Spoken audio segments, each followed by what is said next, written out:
ne voit pas une élévation en termes de mortalité aussi brutale que celle du tsunami de mars 2020.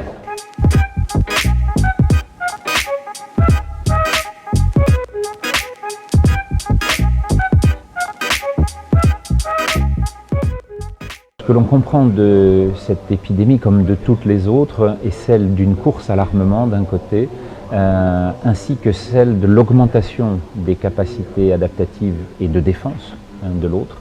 Et le taux de mutation du virus, s'il ne montre pas pour l'instant de valeurs très différentes dans son agressivité, s'oppose par contre à des changements en termes d'immunité populationnelle très différents.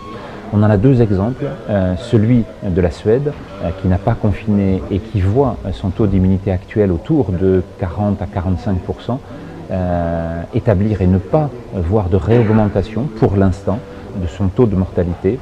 Et de la même façon, la phase actuelle en France, qui est une valeur très inférieure à celle qu'on a connue au printemps, nous dit que nous sommes peut-être en train de voir cette immunité collective se faire en population, et c'est d'ailleurs ce que démontre le taux de positivité qui ne cesse de s'élever alors que l'on pratique maintenant plus d'1 million de tests par semaine, c'est-à-dire sur un échantillon qui commence à devenir très représentatif de la population française.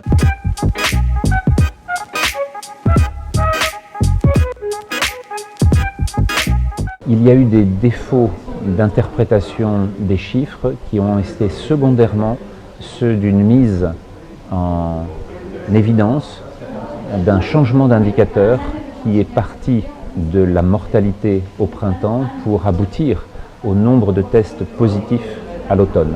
Ce changement de repère ne permet pas de suivre l'épidémie avec les mêmes critères. Il est donc important de revenir au seul critère important d'une épidémie, celui de la mortalité.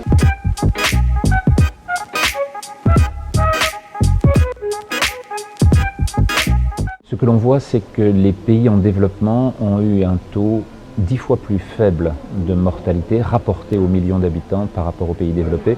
Et ces pays développés, que ce soit dans les pays européens, l'Espagne, l'Italie, la France ou dans les États de l'Est des États-Unis, montrent un lien très important avec l'augmentation de l'espérance de vie qui est la résultante finalement de ce développement économique et des capacités nutritionnelles, des capacités d'hygiène et des capacités médicales offertes aux populations. Ce lien-là, en même temps qu'il a permis d'augmenter l'espérance de vie, a constitué une classe très importante de la population, très vulnérable, et c'est celle-ci qui a été la cible du virus. Cette cible-là n'était pas retrouvée dans les pays émergents.